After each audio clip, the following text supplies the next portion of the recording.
We weren't quite expecting such a crowd, so we're delighted that there's so many of you are interested in learning about integrated development in Nicaragua.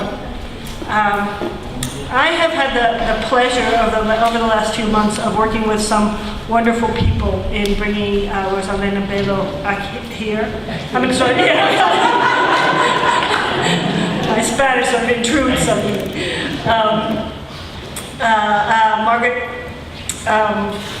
Morganroth Gullette has been was key. Her work, together with her husband, who's going to be David, who's going to be translating tonight, has been very critical in bringing together Nicaragua and the United States. Newton, in particular, through their Sister City program. And it was through her initiative she came to, I think she first came to Eric Olson, another faculty member in the Heller School, who then came to me, who's right next door, that introduced me to the idea of nominating Rosa Elena Bello for the Distinguished Practitioner position at the residency at the Ethics Center. And so we were very pleased when we found out that the Ethics Center had accepted her as their Distinguished Practitioner, and very excited about bringing her up here. For me, Nicaragua was a place where I went many years ago to learn Spanish when I realized I wasn't going to do it by living and taking classes in the United States. And it was, I went there in 1985, which was 6 years after the Nicaraguans had gotten rid of a dictator. And it was a very challenging place, but it really changed my view of the way that people could take control of their lives and their country with just tremendous determination. And even though it was at a point where people were very tired because there was a counter-revolution that was going on, financed by the United States, that was taking a terrible toll on the country, people hung in there and really believed that they could make a different kind of world.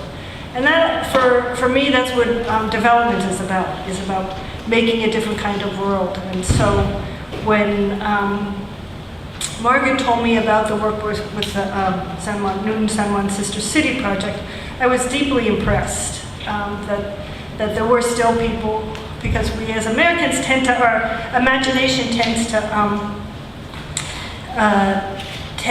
to flip from thing to thing. You know, one year Nicaragua is really the hot spot, and then the next time it's Palestine, and the next time it's Afghanistan, and the next time. So it flips around a lot. So to see people who have just stayed and continued to support struggle for social justice that has had many twists and turns has been a true inspiration.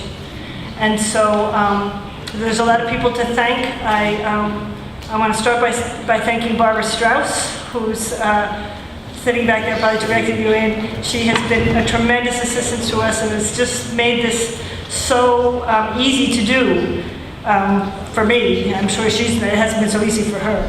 I also want to thank Marcy McPhee, who has been a tremendous organizer, reaching out in different ways, giving us so much support, and just always doing it with a smile on her face and a laugh in her voice. The residency has been sponsored by a number of different organizations as well on campus. I'm going to read you the list because it's a long list, but I think it's reflective of the way that Brandeis, in so many different ways, appreciates social justice and is committed to creating a better world. So the groups are Ahora, the Brandeis Labor Coalition, the English Language Learning Initiative, Girl Effect, the Heller Career Development Center, the Heller Gender Working Group, the Heller School, the Hyatt Career Center, the Hispanic Studies Department, the Latin American Latino Studies Program, Positive Foundation, the Schuster Institute for Investigative Journalism, the Vagina Club, the Women's Studies Research Center, and the Ethics Center. So I want to thank all those organizations. There are a few more seats up here if somebody wants to come up in the front. And with that, I'm going to give you Margaret, who is going to give an introduction to Rosa Elena. Thank you.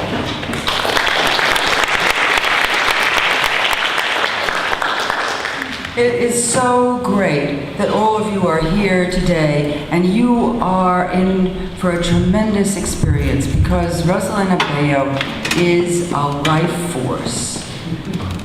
Everybody who has worked with her from the United States, Canada, Europe, and other parts of the world has recognized this. She is so modest that if I did not say this, you might not absolutely understand it from her. So I'm going to say a few more things that maybe my husband shouldn't translate to her, but I'm going to say them anyway. I actually went to San Juan del Sur, which is her center of operations, just a few years after Kelley did. 100,000 other Americans went to Nicaragua in that decade after the revolution. And when I went in 1989, the Contra War was still going on. And there wasn't a war in San Juan, but there was a lot of poverty. And we saw it firsthand. And we also met all the people who had been trained by the revolution. And that was so exciting. They had gone to school because of the revolution. Some of them had gone to university because of the revolution. And they were teaching school. And when they were teaching school, or when they would be working in a health clinic. They would be going into the campo and giving people preventive medical advice. And everywhere they went, they said, I am making the revolution. Yo estoy haciendo la revolución. And David and I said, well, we can do that too. I mean, is that revolution? Is that what revolution is? So I'm here to tell you, you people who use the word social justice, that yes, after you have the April Revolution, then you need the real revolution. And the real revolution is made by people like Rosa Elena Bello and those teachers and those health brigade workers. So there we are. We are trying to figure out what we can do to help these people. And I met Rosa Elena a few years later. And when I met her, it seemed to me that she was doing everything in town. She ran a clinic, she ran a pharmacy, she ran a nutrition program for children under 5 years old. She ran prenatal clinics for women who would have had high-risk pregnancies or were having high-risk pregnancies. She did stuff for babies. She, et cetera, et cetera, et cetera. But what was I doing? I mean, what were we doing? The Newton Sister City Project, there are people here from the Sister City Project. They'll tell you we were doing a lot of stuff, but what was I doing? Rosa Elena sort of inveigled me in. And what she did was she said, we need literacy for women. That's the next thing we need. And we need money. The pharmacy can't quite support that. So I knew nothing about writing grant proposals about literacy for women. I knew nothing about literacy for women. Turned out the foundations didn't know much about literacy for women. So I wrote a proposal. Rosa Elena and her friend Patricia wrote the initial proposal in Spanish. So I translated it. I was beginning to learn Spanish. I sent it out. I improved it a little. I got some buzzwords. I sent it out. 25 foundations. 24 said no. 1 said yes. So we got started, and that's as far as I'm going to go, because Rosa Elena is going to tell you about all her work. But since then, she has added to her work with education. She has added with battered women's shelter. She has what we call integrated development. So I want to say something about integrated development.